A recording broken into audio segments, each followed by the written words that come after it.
everyone. So, some of you might be wondering where I've been, and I've just been around, just being busy because I'm in the final year of my degree.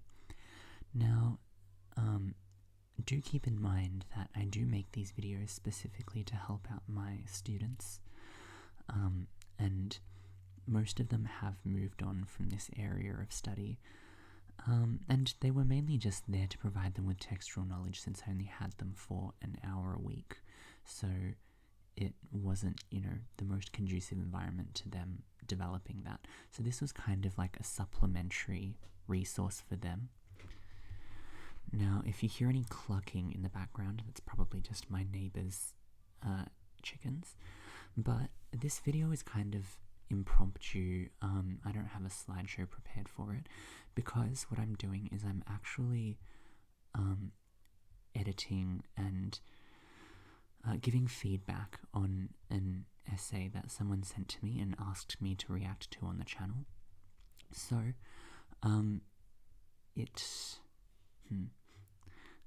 it's not going to be perfect, and I don't expect it to be perfect. It'll be completely anonymous. You guys won't know who wrote this.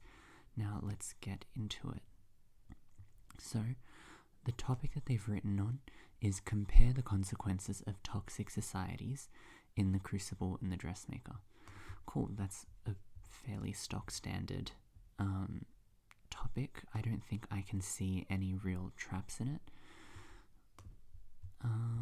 But it is necessary to note that you have to be talking about the consequences of toxic societies, right?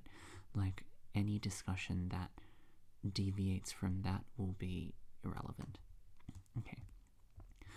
The world in Arthur Miller's play The Crucible and Rosalie Hamm's The Dressmaker both depict toxic societies with corrupt ideals upon its members.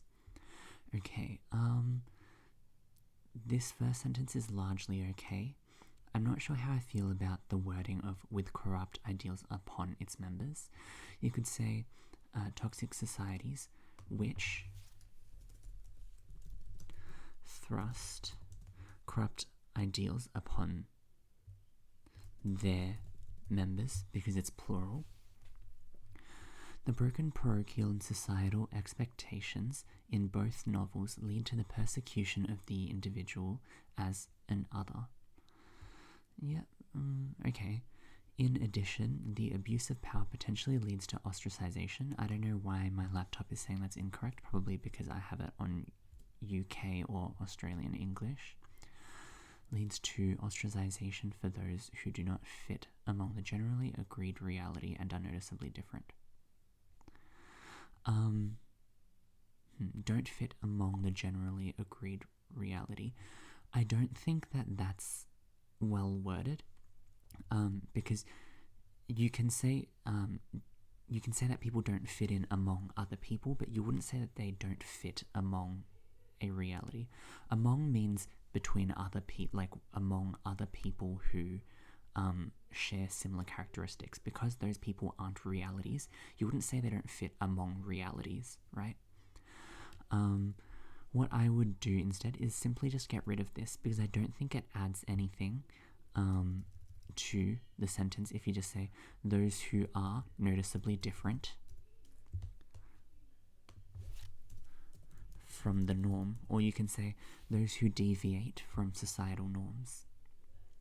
Finally, the prevalence of lies and deception in both texts proves to be critical in the downfall of these two societies. Miller and Ham highlight the dangers of toxic societies as ultimate destruction is inevitable. Sure, okay. So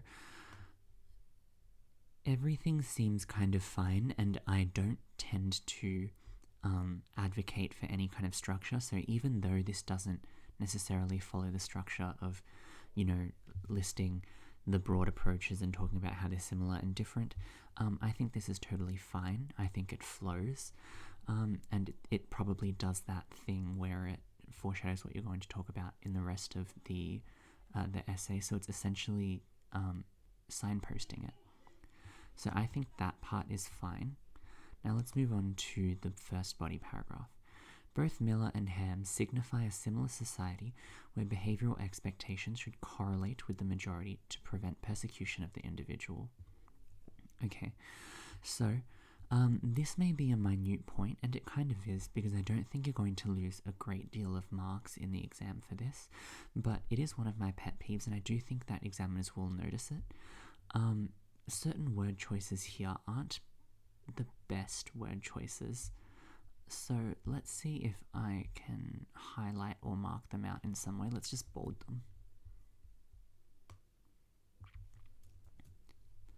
So both Miller and Ham signify a society. Here I would say depict a society, and I wouldn't say a society, because they have two different societies. I'd say depict similar societies.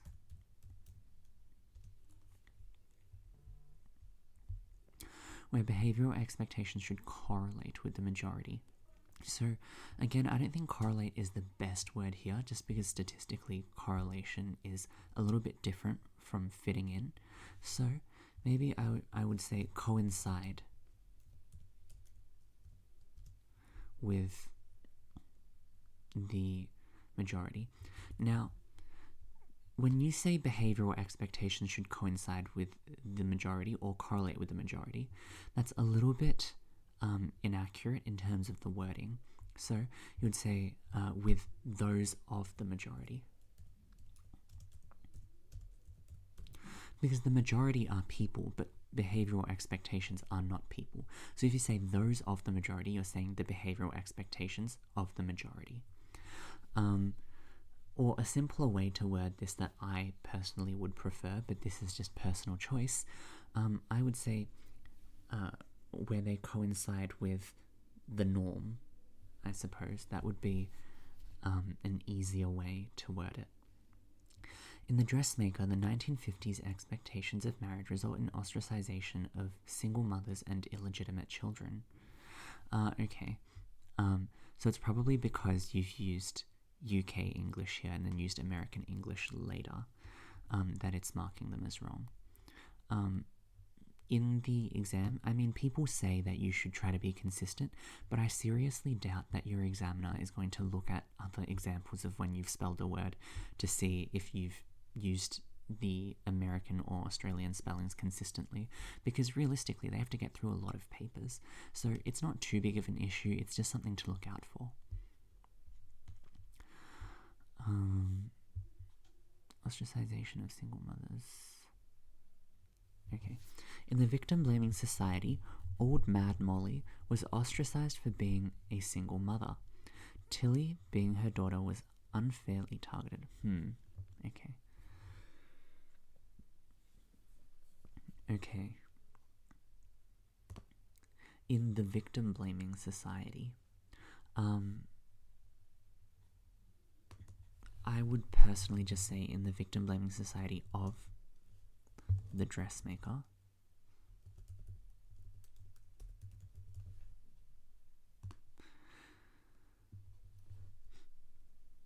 And the reason I say that is because in saying the victim-blaming society and not stating which one, you're essentially saying that there is only one victim-blaming society.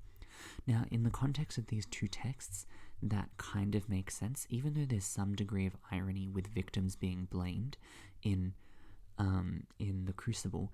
It's definitely not victim-blaming in the way that we know it in our society. But I think it's a good distinction to make, so I would put The Dressmaker here. And then I would put a comma here.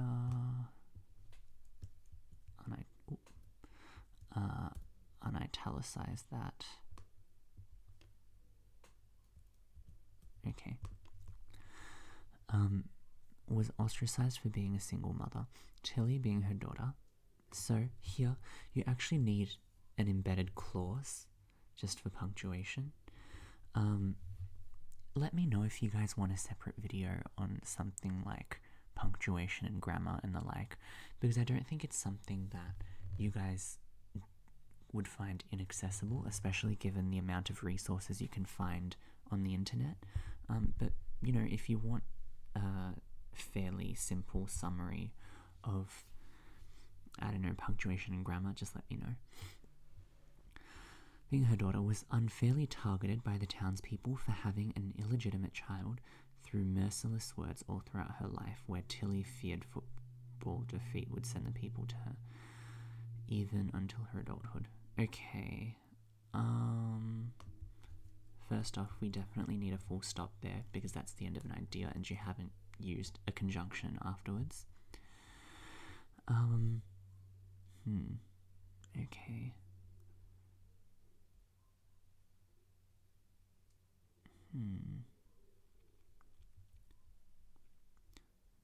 Her daughter was unfairly targeted by the townspeople for being an illegitimate child. Okay, so this is alright, I guess. But what I would do is I would actually move that and say was unfairly targeted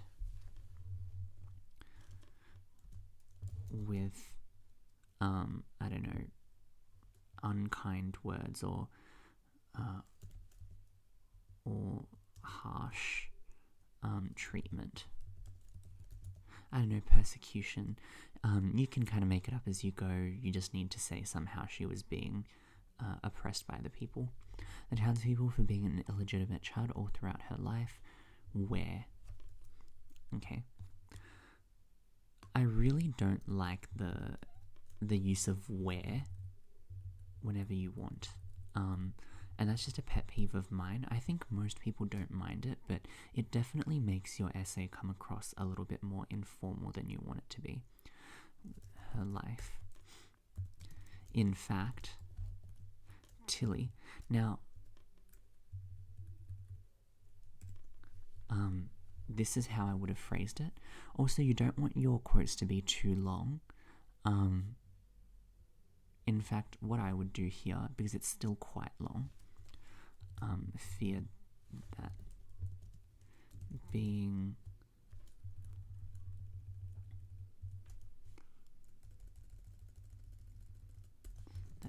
Dungatar's football defeat would send the people to her,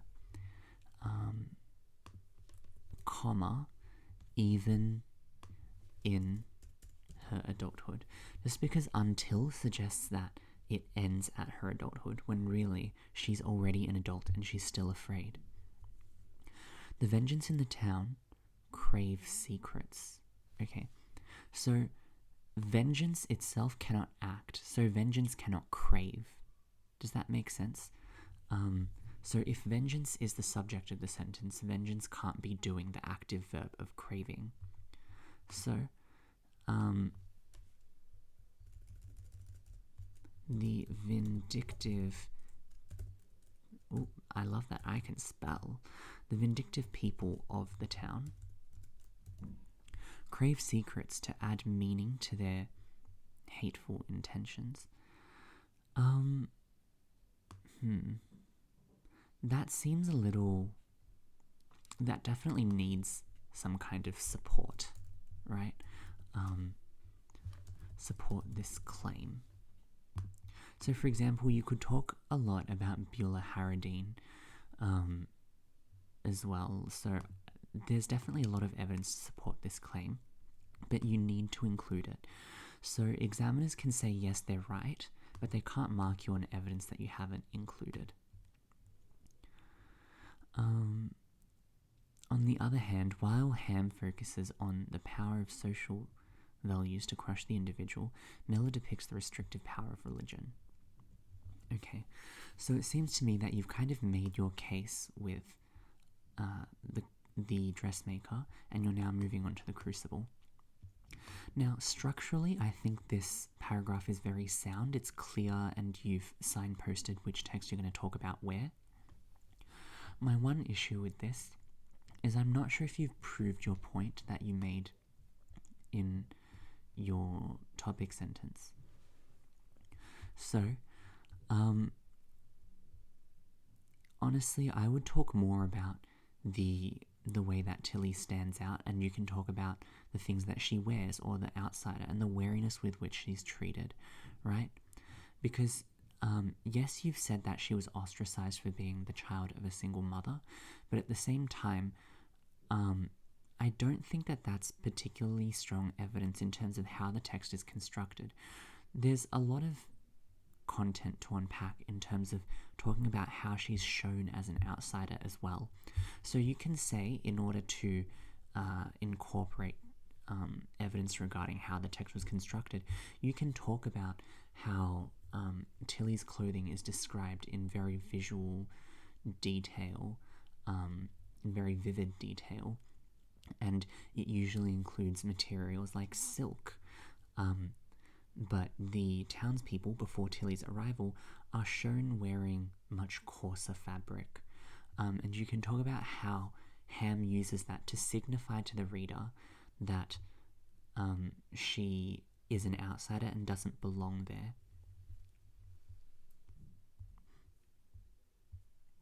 Okay. So we've talked about this. Yeah. The people of Salem use religion and its level of faith in God to subject individuals as liars. Okay, so here I wouldn't say subject. Here I would say condemn.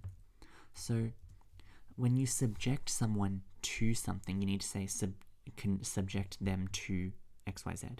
Now, when you say subject to, what you follow it up with, it has to be a form of treatment. For example, subject to torture. You can't say subject as liars. Okay. Proctors were ostracized. Okay.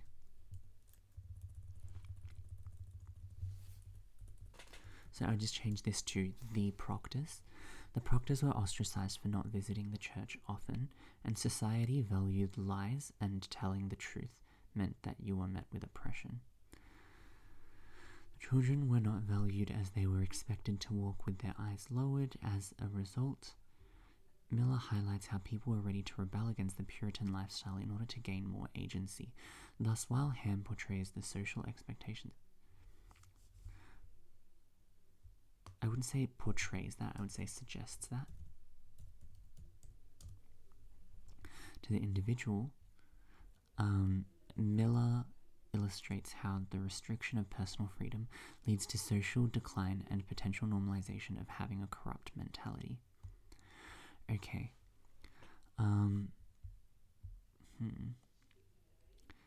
The children are not valued as they are expected to walk. Okay, so let's go through your train of thought with this half of the paragraph. So, up till this point, everything is totally fine. Then you showed how the proctors were, you explained why the proctors were oppressed. You talked about how truthful people were oppressed. We covered why, or rather how, children were not valued.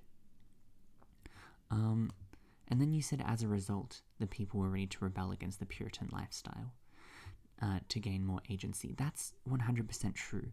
But does the fact that they were willing to break away from Puritan tradition and subvert societal norms show that they needed to follow behavioral expectations in order to prevent persecution?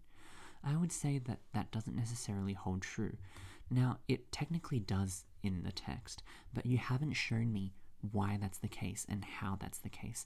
How can we tell that people need to follow certain behavioral expectations in order to prevent persecution in Salem? So, you've made a good point, but you haven't supported it. Okay. Restriction of personal freedom leads to social decline and potential normalization of having a corrupt mentality. Yeah, so you've actually made this point quite well if this was your point, but unfortunately it's not what was in your topic sentence. Now, I'm not a big fan of structures where I say, oh, you have to start with a topic sentence, but in general, I always do recommend that you start off by signposting whatever your argument is, because it gives the reader a roadmap of what you're trying to say.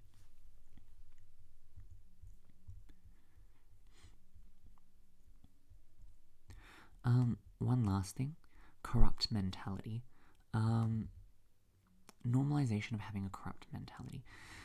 So, corrupt, when it relates to individual people, is a rather vague concept. Corrupt, as a word that applies to societies, is a little bit better. And just to make that delineation, I would say corrupt societal mentalities.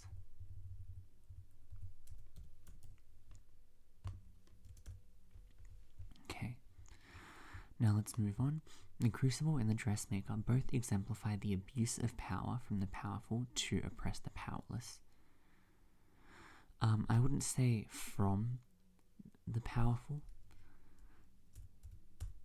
because abuse of power isn't something you can give. I would say by the powerful, because abuse is something that they do. They abuse the power. So power is abused by the powerful. Does that make sense?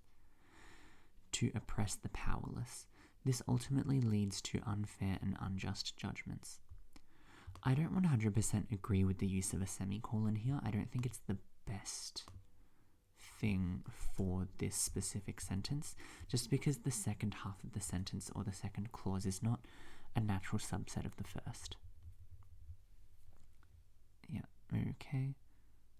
Or, if you really want it to be like one coherent topic sentence that covers everything, just go leading to unfair and unjust judgments. In The Dressmaker, Ham accentuates on a patriarchal society structure, leading to the oppression. Accentuates means to enhance something by making it more apparent.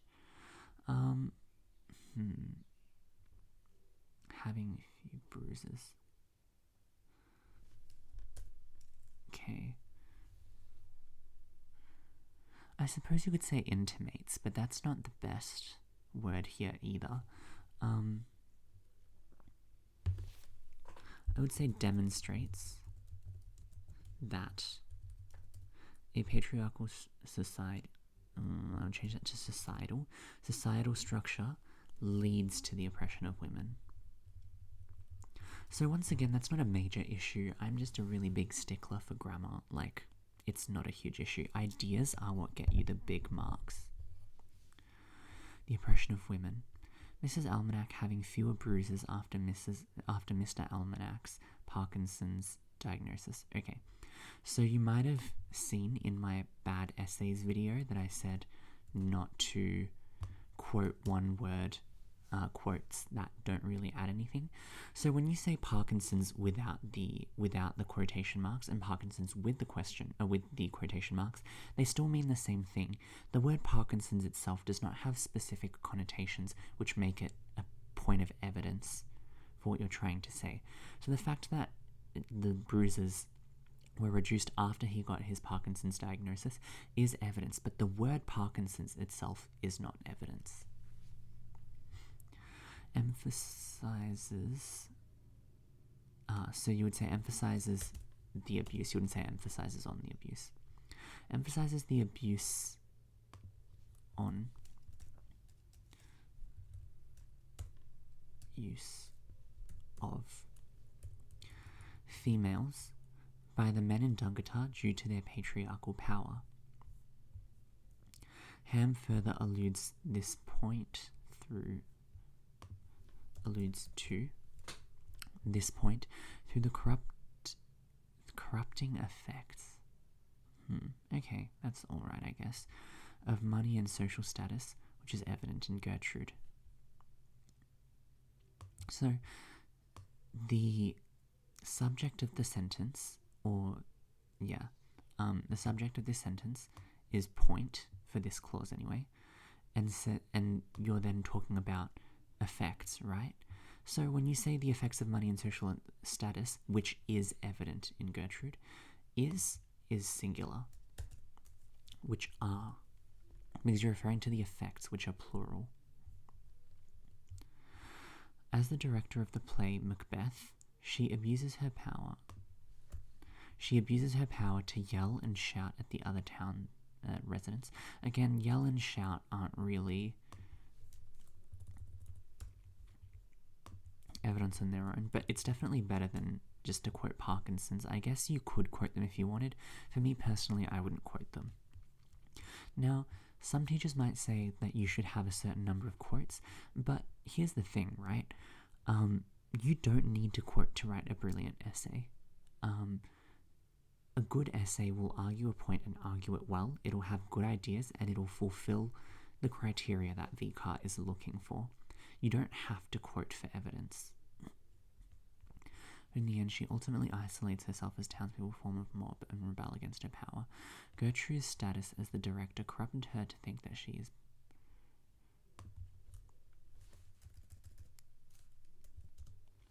powerful, which gave her a reason to oppress others if a slight mistake was seen.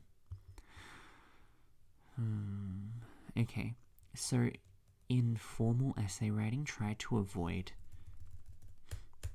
passive writing.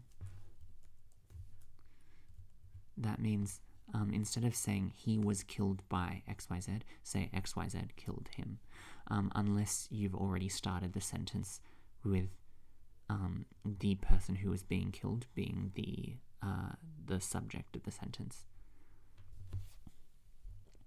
Gave her a reason to oppress others if she saw them make the, wow, I can really type today, slightest mistake. It's because I have my mic between my laptop keyboard and my body, so yeah, we love that. Touch typing. Parallel to this, Miller signifies upon the abuse.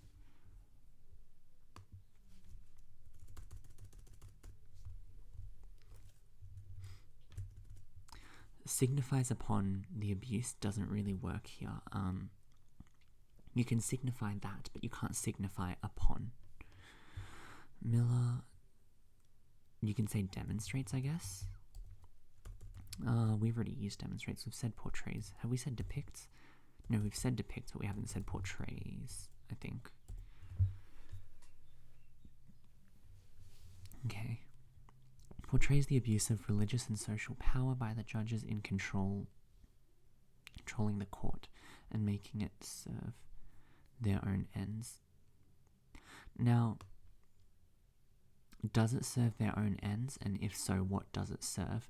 You need to explain this and give evidence for this if you're going to state this, right? So the reason why I say that is because their ends are actually very, very complex. So they don't actually have anything material to gain from this.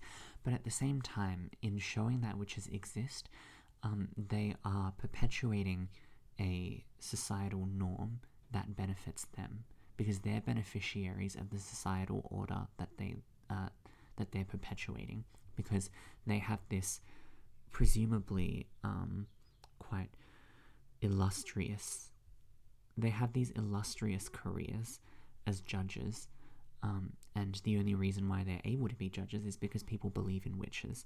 Now, whether they themselves don't believe in witches is really a discussion that Arthur Miller doesn't fully touch on and expand on. So it's a little bit weird to say that they serve their own ends, but if you have evidence to support that, then by all means go ahead.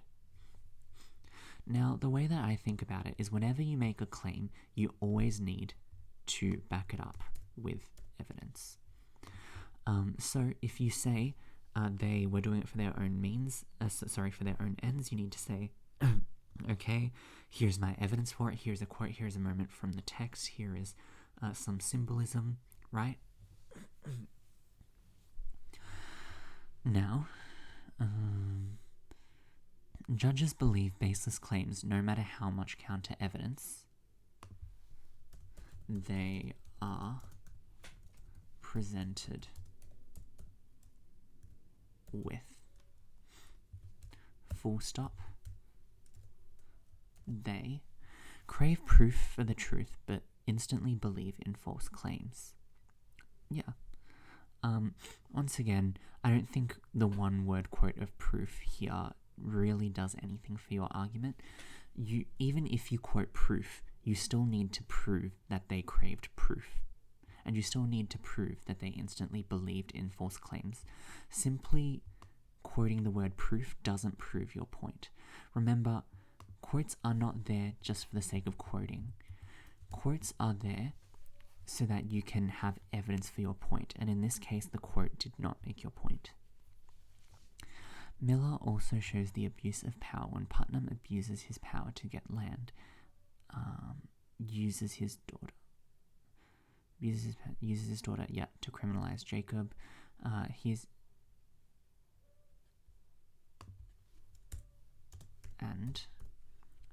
Uses his power to criminalize Jacob. He is instantly believed by the court as he owns a lot of land, which is central to gaining power in Salem.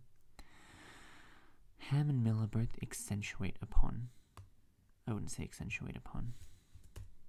similar prompts. Okay, so Ham and Miller are not necessarily writing off of prompts.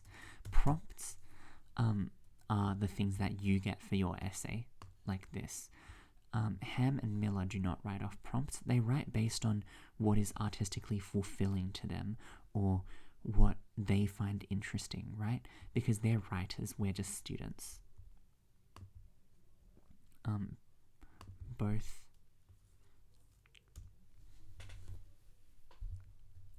emphasize that. I guess emphasize that would be better than saying accentuate upon. Both emphasize similar. Okay, I see what you've done. Or maybe I've done. Sometimes I delete things and I don't look at them. You don't need to say similarly because you already say both here.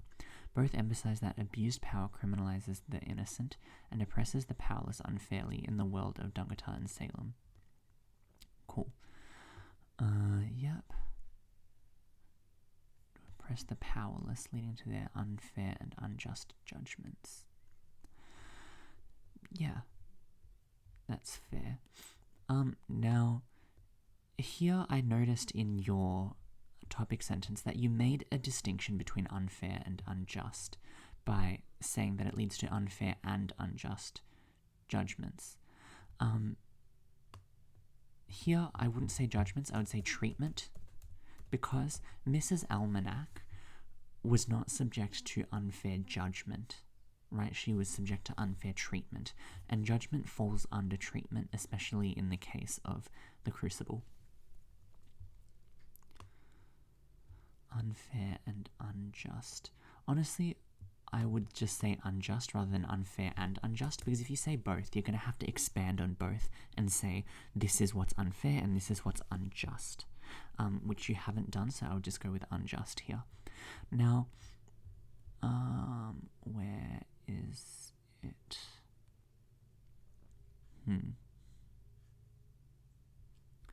Where is it? Mr. Almanac. There we go. So yes, Mr. Almanac does abuse his wife, but beyond that, he also represents a patriarchal power that oppresses the powerless, right? Because he's the only one with any knowledge of, any medical knowledge, really. And he abuses that power. He abuses his power to oppress others and to enforce his own ideas of right and wrong. And you see that in the fact that he gives bleach to Faith O'Brien because she cheated on her husband. And obviously, while that's not ideal, he hasn't done anything about any of the other cases of infidelity in the text that are committed by males that we know of. So we see that there's definitely a double standard there, and it's implied because he's so heavily aligned with the patriarchy and maleness that part of his gripe with Faith O'Brien is the fact that she's a female who has this sexual power over the men in her life. Again, I don't see a great deal of of analysis based on how the texts are constructed and how the writers get their idea across, please, if you haven't watched it yet, to the person who wrote this essay, please go and read and watch the essay, the videos that I posted about how to write a good essay and how to break down a prompt. Because in those videos, I talk about what VCAR is looking for and the content that you should be analyzing, because VCAR isn't just looking for any analysis. This would be great analysis for text response, but not for this area of study, because VCAR is looking for how the texts were constructed, how the authors got their point across.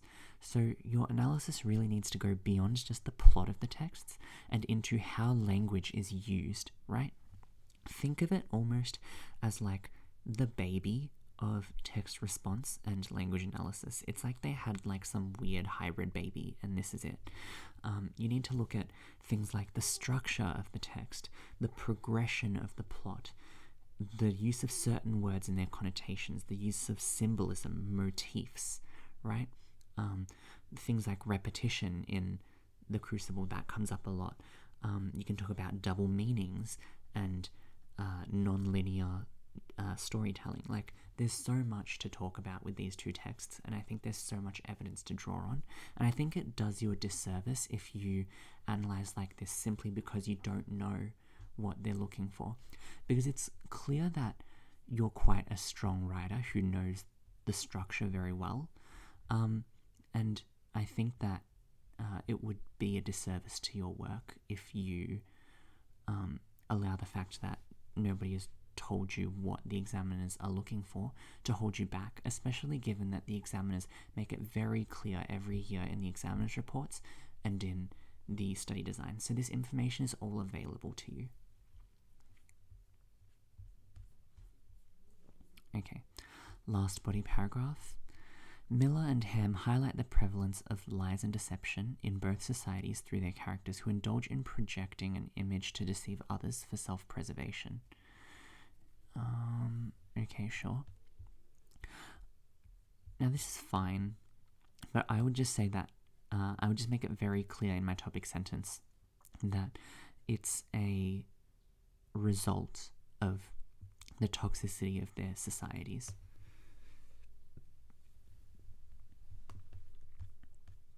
Okay, in 1950s Australian small rural community. In Ham's 1950s Australian small, small 1950s small Australian rural community is damning. There's something a little bit odd about this sentence, in that you're starting it with in, but then you go to is, so the clause doesn't feel finished. In Ham's 1950s small Australian rural society is damning in other ways. She depicts the facade that is valued while the truth is abandoned. I feel like there are too many ideas in this one sentence and that none of them are quite getting across. Marigold's unequivocal confrontation of her husband for the truth on Stuart assaulting little girls and even spat on her in the shower. Okay, so you probably got tired or started running out of time here because these sentences just aren't quite working.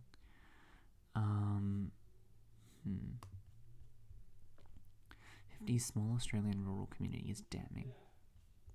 Okay. Ham's 1950s small Australian rural community is damning in other ways as she depicts the facade that is valued while the truth is abandoned. It feels weird to just say in other ways when you've just talked about the topic sentence up here and that's what your paragraph should be about, but I'll just let that slide for now because I think that there are bigger fish to fry. Not in projecting an image to deceive others for self-preservation. Okay, spat on her in the shower. Where she was suffering from Evan protected his as Shire president. Ham also depicts this suffering through Sergeant Farrett's cross-dressing. Okay.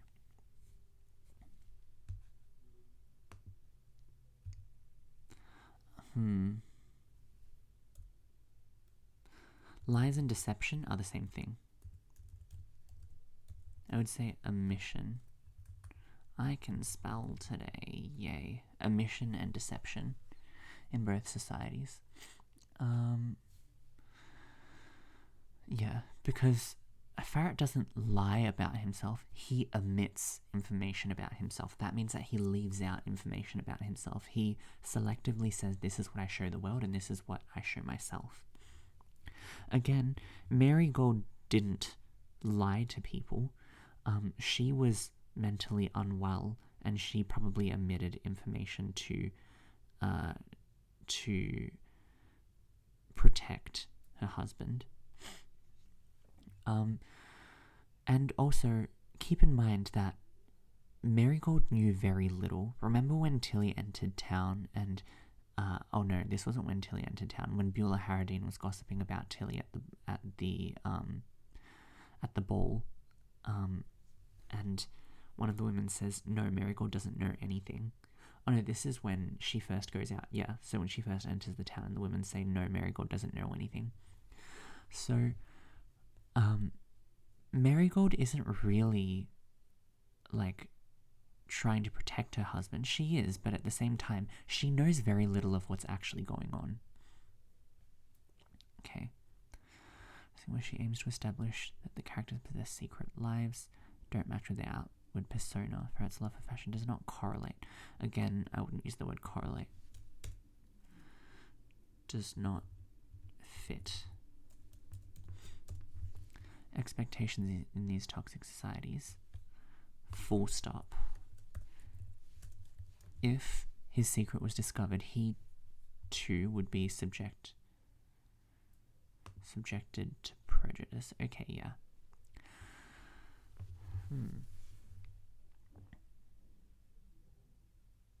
Okay. That's fair. Honestly, projecting an image for self-preservation, I would say that relates a lot more to Elspeth Beaumont than it does to Marigold, because Marigold isn't trying to keep up an image. She is very, very clearly mentally ill, and she doesn't hide it from people. She has OCD and can't stop cleaning, right? And she gives up propriety in order to live comfortably with her OCD. You know, she tells people they have to take off their shoes. She gets upset at them for leaving messes. Like, Marigold doesn't know enough to omit enough. Does that make sense for it to be a big deal? I would have talked about Elspeth Beaumont here and the Beaumonts in general, rather than Marigold Pettyman. Okay. Similarly, in Miller's 17th century Salem. Oh, okay. Miller's The Crucible.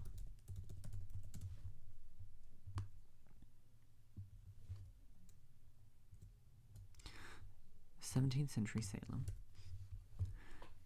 is the very nature of theocracy fostering fear and punishment. Okay. Salem cannot be the nature of theocracy.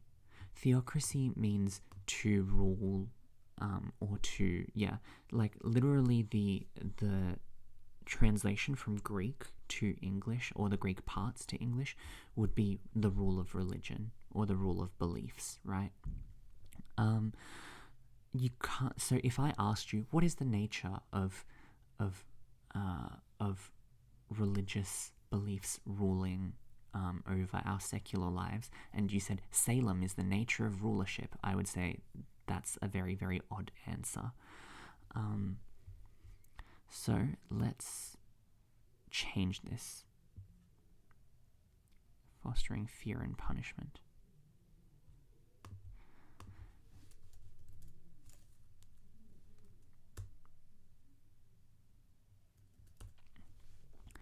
In Miller's The Crucible, the very nature of theocracy fostering fear and punishment, okay,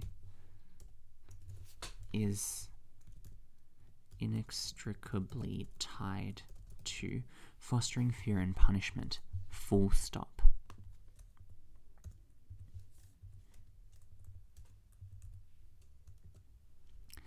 Thus, most characters are readily drawn into lies and deception, comma, yet some remain steadfast to their own sense of morality and do not succumb to the heavy hand of the law. People keep secrets that might damage their reputation. This is seen through Proctor. Okay. Two separate ideas need to be separated. This is seen through Proctor, where he is established as a wise and respected man, but in the past committed adultery. Okay. This is just a personal preference, but where possible, I try to use and instead of a comma when I only have two characteristics for something that I'm describing them by. And the reason is quite simple. It's because you want to use as few commas as you can, or you correctly can and get away with, because it allows you to play around with clauses and it allows you to do other things without basically crapping up your sentence with extra punctuation, right? It just kind of frees up your writing a lot. But in the past committed adultery. Okay, again, adultery, just quoting the word adultery does not support your argument. This secret was hidden to prevent his Puritan neighbors from subjecting him and his reputation which he built. Subjecting doesn't work here. You can subject someone to something, but you can't subject a reputation which he built to nothing. From I wouldn't say dismantling either. From besmirching him and his reputation. But again, your reputation isn't besmirched by your neighbors. Your reputation is besmirched by your own actions. So it's a little bit odd. Miller further emphasizes this as truth is less important than personal agenda in these toxic societies, where Paris, Danforth, Putnam, and Hathorne all bent on a witch hunt for their own ends, not for the truth. The corrupt court system caused the signing of the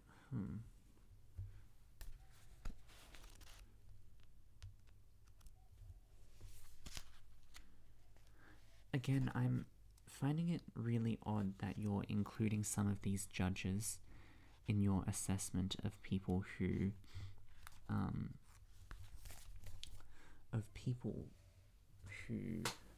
are doing this for their own gain or for their own ends. So I find that a little bit odd. But basically, I would say that Paris definitely is, but I don't think some of the other judges are.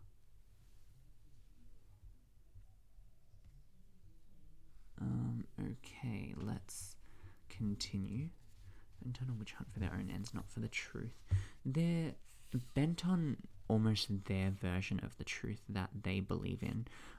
Whether or not it's an objective truth is, definitely up for debate.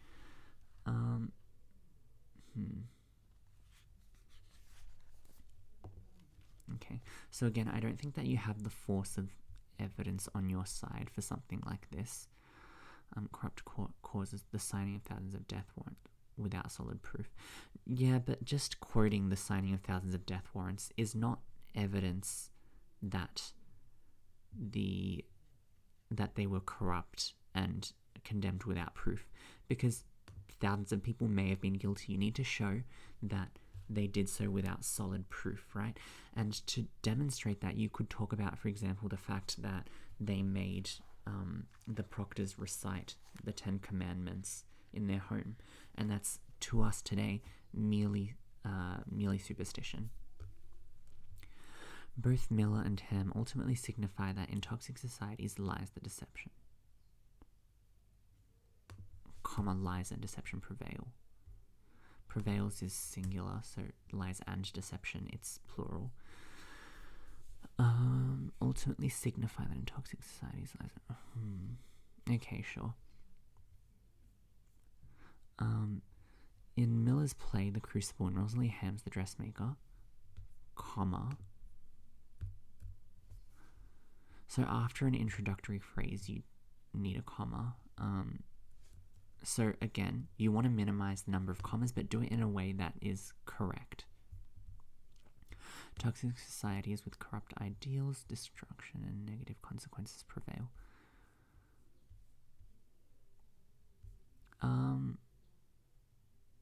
Yeah, it's odd that you keep mentioning destruction when you haven't talked about destruction in any of the body paragraphs. But let's continue. The corrupt parochial and societal expectations led to ostracization and damaged the idea of unity. The authors both emphasized, that's American, you don't want to say emphasized on, you just say emphasized the abuse of power, which ultimately led to oppression toward people who differ from widely accepted societal expectations or are powerless. Finally, the prevalence of lies and deception where each life has a secret of its own. Okay, I can tell that you're getting tired or running out of time here because this clause doesn't make sense. This acted as a sentence to unlock disaster and promote the downfall of Dungatar and Salem. It's now clear that both authors... Okay, if you say now, that's a little bit odd because that suggests some degree of timing to it. If you want to say that it's now clear because you've now explained everything so we can come to this conclusion, you can say it is thus clear that both authors intend to highlight the danger of toxic societies as ultimately destruction is inevitable. So we need a full stop there at the end. Okay, let's talk about this. It seems like I've kind of ripped the essay to shreds. I haven't. I think this is an alright essay. It's not terrible. It's not as bad as you might think that I think it is. Wait, it's not as bad as you think I think it is. Yes, that's correct. I love that. I can't think in the afternoon. Okay, actually, I can't think any time of day, apparently, because I can't think at nighttime either, so I'm just the big dumb. Got to get that dumb bish juice, but anyway. Okay. It's not bad. It's definitely not bad. I am just a stickler for grammar, so it seems like I've made a lot of edits, when in reality, the ideas themselves weren't bad. So the ideas were good. Let's talk about what was good. So there was a clear sense of structure. So I don't say, oh, you have to have a structure. I don't believe in a rigid structure, but there has to be some clear sense of flow to it. And I can tell that you followed a structure at least, which is good. Another good thing was that the ideas themselves were good. What else was good? I think overall the quality of writing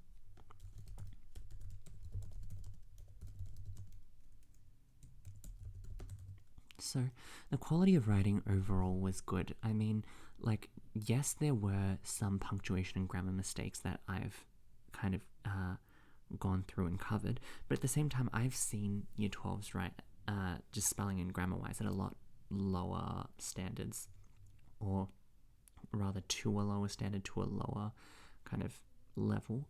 So overall, the quality of the writing was quite good. Let's talk about what needs to be improved.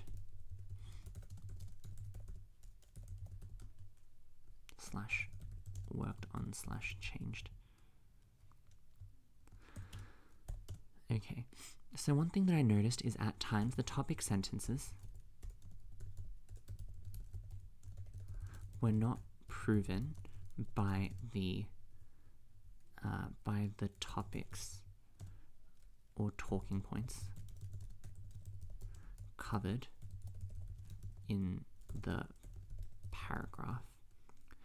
So it seems like at times the logical flow wasn't quite there. Simply because you would say a point and then say, okay, I'm going to prove the point, and then not prove it. Because you would talk about something else entirely. So when you bring up an idea, you need to prove it entirely before you move on to another idea, right? The other thing, the other main thing, I guess, is evidence needs to look, or needs to look beyond the plot and into the construction of the texts.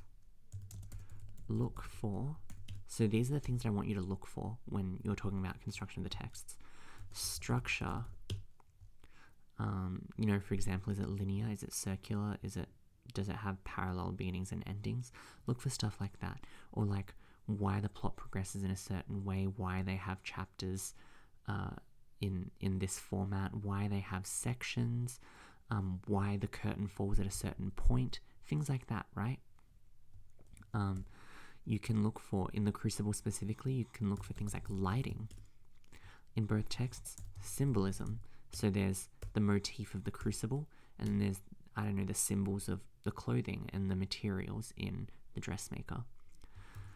Motifs,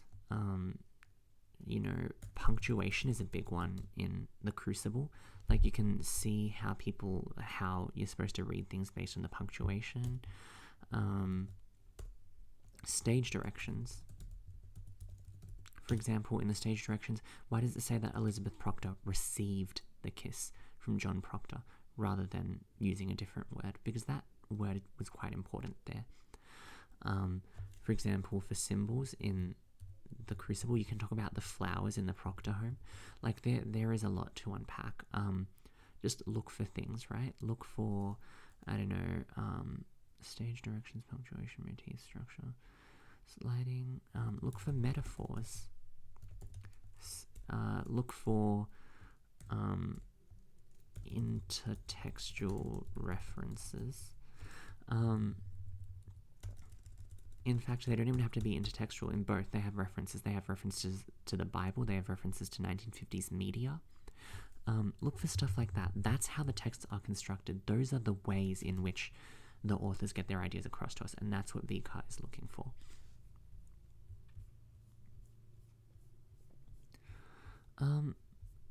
Other than that, one last point. So I'm giving you 3 ideas of what was good and 3 ideas of what needs to be changed. The third point, in terms of what could be improved, is just to look at word choices. So I always say to my year 12s, the ideas are where the big marks are. Using big words isn't going to get you marks. Like, maybe if you use them correctly, people might find that impressive, but at the same time, they're not the be-all or end-all. So I would prefer to have you word something correctly and simply, rather than use words that are fancy but use them incorrectly. So definitely look out for that, and if your ideas are good, which a lot of the times they were good, like if you look at each of the topic sentences, they were definitely related to the prompt. But if the ideas are good and you get the wording wrong, it feels a little off. So I would say use simple words if you're not sure about the longer ones that trip you up, or maybe that you use incorrectly at times. But that's really all for this piece. I think it was overall like a good piece. Let's see. So I usually give a score out of 10 to essays, which is quite hard to do for at times, especially because I don't want to hurt anyone's feelings. But do know that I'm quite harsh. Actually, I would say that over the last 2 years, I've gotten a little more realistic. Like, I used to look at what, in retrospect, were quite good essays and be like, this is a 3. but I think I've definitely gotten a lot more generous over the past few years with my mark giving. But I would say for this piece, I would give it maybe like a 6.5 out of 10, which is by no means a bad score, especially given that I'm quite harsh. So when you're marking essays, 10s actually aren't that hard to come by, because they're not meant to be perfect. They're simply some of the best that you'll see, given the fact that students only have an hour to write their essays in the exams. So they're like some of the best given the time limit. So they don't have to be perfect. 9s are like 10s, but with minor details that are lacking, or maybe just in overall strength and gestalt. They're not quite the same as the 10s. 8s are good, but there's nothing exciting or challenging about an 8. 7, like an 8, but kind of meh, right? They're like, it's not, but not as strong, I guess. That's a nicer way of putting it. A 6 is kind of like, is kind of like the ideas are there, but there are certain areas that are why not just say it, that are seriously lacking. So here the only thing that was seriously lacking was the depth of analysis and evidence, and that wasn't really your fault. It's more a matter of knowing what VCAR is looking for. So again, that is not really your fault if you wrote this essay. Don't feel discouraged by it. Now that you know what to look for, you can use those things for evidence, right? And these things have been what my essays have largely been about, yeah? Also, subtext. Subtext is a good one for the dressmaker specifically. My videos have been about these things, so look at them for evidence, right? Okay, so realistically, you could be somewhere, if you had fixed that, I would say that this is maybe somewhere in the 7.58 range, which is great. So don't let that get you down. Definitely keep working on it, and make sure that you look at what VCAR wants from you. Watch those 2 videos that I talked about. They're very important. That is seriously lacking. Now 5s are like, it's kind of like the essay is aight. They're just aight. But there are serious issues, and some ideas aren't relevant. And beyond that, I don't even want to go into what's below a 5, because realistically we should all be aiming for 10s. Now, is that realistic for everyone? Maybe not, I don't know. But given what you've shown me here for the specific person who wrote this, I think it's totally realistic to aim for a 10. I think that given the correct information and training, and if you can put aside the fancy words and use simpler ones that you'll use correctly, I think you will easily be able to achieve a 10. Like, I think that your brain works in a certain way that just really does well. It's just a matter of making sure that you connect those ideas well and you explore each of those ideas well, because you definitely have great ideas. So I'll leave it there for today. To the person who wrote this, thank you so much for sending it in. Do know that I am not ripping this essay apart. This is like genuinely quite a good essay, especially if you're maybe like preparing for a SAC or haven't done your SAC yet, and this is your first, draft of some kind of comparative writing. So yeah, definitely don't feel discouraged by this. This was quite good.